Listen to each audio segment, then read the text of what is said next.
नमस्कार दोस्तों, स्वागत है आपका आज के इस वीडियो में। दोस्तों आज की वीडियो में हम बात करेंगे PF claim settle but return के बारे में। जानेंगे कि क्लेम सेटल बट रिटर्न क्या होता है, क्लेम सेटल बट रिटर्न किन कारणों की वजह से होता है और क्यों होता है, और आखिरी में हम जानेंगे इसके सॉल्यूशन के बारे में कि क्लेम सेटल बट रिटर्न का सॉल्यूशन क्या है।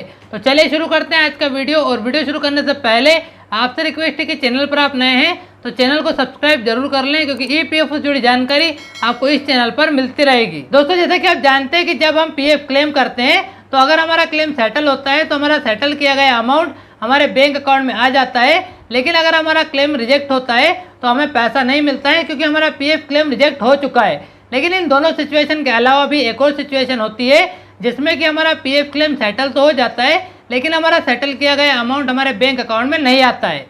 और यही वो सिचुएशन होती है जिसका नाम है PF claim settle but return. यानी कि हमारा पीएफ क्लेम सेटल तो हो चुका है और पैसा भी हमारे पीएफ अकाउंट से माइनस हो चुका है, लेकिन किसी कारण के चलते वो पैसा हमारे बैंक अकाउंट में नहीं आया है और वापस रिटर्न पीएफ ऑफिस के पास चला गया है।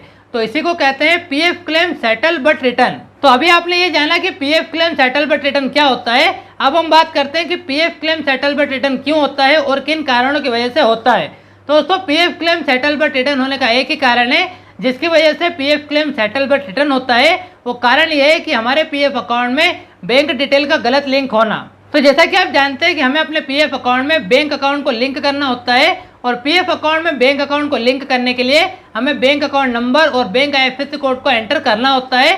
तो यहीं पर कुछ पीएफ मेंबर्स गलती कर देते हैं, वो बैंक अकाउंट नंबर और आईएफएससी कोड एंटर करने में गलती कर देते हैं और इसी के कारण आपका PF claim settle but return हो जाता है, क्योंकि आपके पीएफ अकाउंट में आपकी बैंक डिटेल गलत एंटर हो चुकी है। लेकिन यहाँ पर मैं आपको एक जानकारी देता हूँ कि PF claim settle but return होने का एक सबसे बड़ा कारण है हमारे पीएफ अकाउंट में गलत बैंक आईएफएससी कोड का लिंक होना। क्योंकि अगर पीएफ अकाउंट में गलत बैंक अकाउंट नंबर लिंक होता है तो हम पीएफ क्लेम ही नहीं कर पाते हैं, क्योंकि पीएफ क्लेम सबमिट नहीं होते हैं। लेकिन अगर हमारे पीएफ अकाउंट में गलत बैंक आईएफएससी कोड लिंक हो जाए तो हम आसानी से पीएफ क्लेम भी कर पाते हैं और वो क्लेम सेटल भी हो जाते हैं। और जब हमारे पीएफ अकाउंट में गलत बैंक आईएफएससी कोड लिंक हो जाता है तो ऐसी कंडीशन में अगर हमारा क्लेम सेटल भी होता है तो हमारा सेटल किया गया अमाउंट हमारे बैंक अकाउंट में नहीं आता है, क्योंकि जैसा कि आप जानते हैं कि गलत आईएफएससी कोड होने की वजह से एक अकाउंट से दूसरे अकाउंट में पैसा ट्रांसफर नहीं हो पाता है। तो अब आप समझ ही चुके होंगे कि PF claim settle but return होने का एक ही सबसे बड़ा कारण है कि हमारे पीएफ अकाउंट में बैंक आईएफएससी कोड का गलत लिंक होना। तो अब बात करते हैं PF claim settle but return के सॉल्यूशन के बारे में।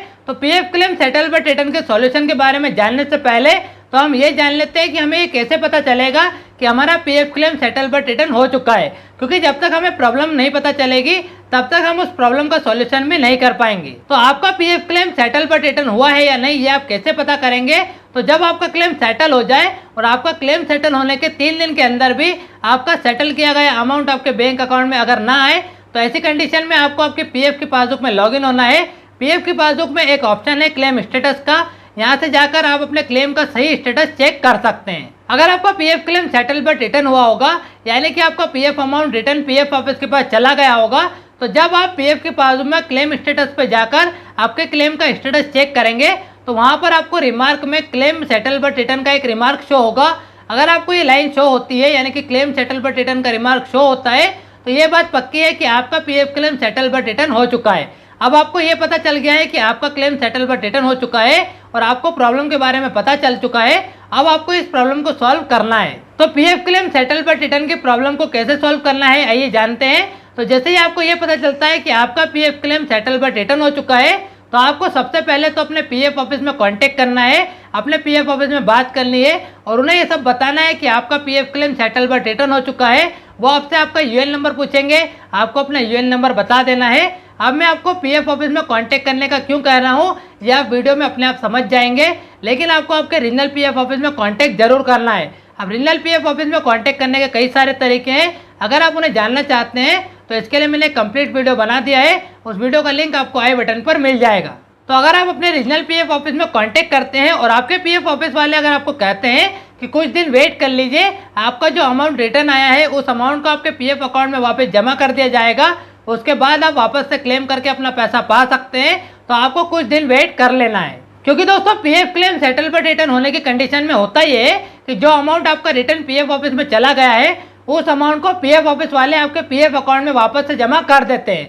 15 से 20 दिन के अंदर वो अमाउंट आपके पीएफ अकाउंट में जमा हो जाना चाहिए। तो इतने दिन आप वेट कर लीजिए, तब तक आप एक काम कर सकते हैं कि आपके पीएफ अकाउंट में जो गलत बैंक डिटेल लिंक हो चुकी थी उसे आप सही कर सकते हैं। यानी कि जो गलत बैंक का आईएफएससी कोड आपके पीएफ अकाउंट में लिंक हुआ था, जिसकी वजह से आपका PF claim settle but return हुआ था, उस गलत बैंक आईएफएससी कोड को इतने दिनों में आप सही कर लीजिए। पीएफ अकाउंट में जो आपका बैंक आईएफएससी कोड गलत लिंक हो चुका है उसे मैं सही करने का आपसे इसलिए कह रहा हूँ क्योंकि जब आपका पैसा वापस से आपके अकाउंट में यानी कि पीएफ अकाउंट में जमा किया जाएगा तो उस पैसे को वापस पाने के लिए आपको फिर से वही प्रोसेस फॉलो करनी होगी।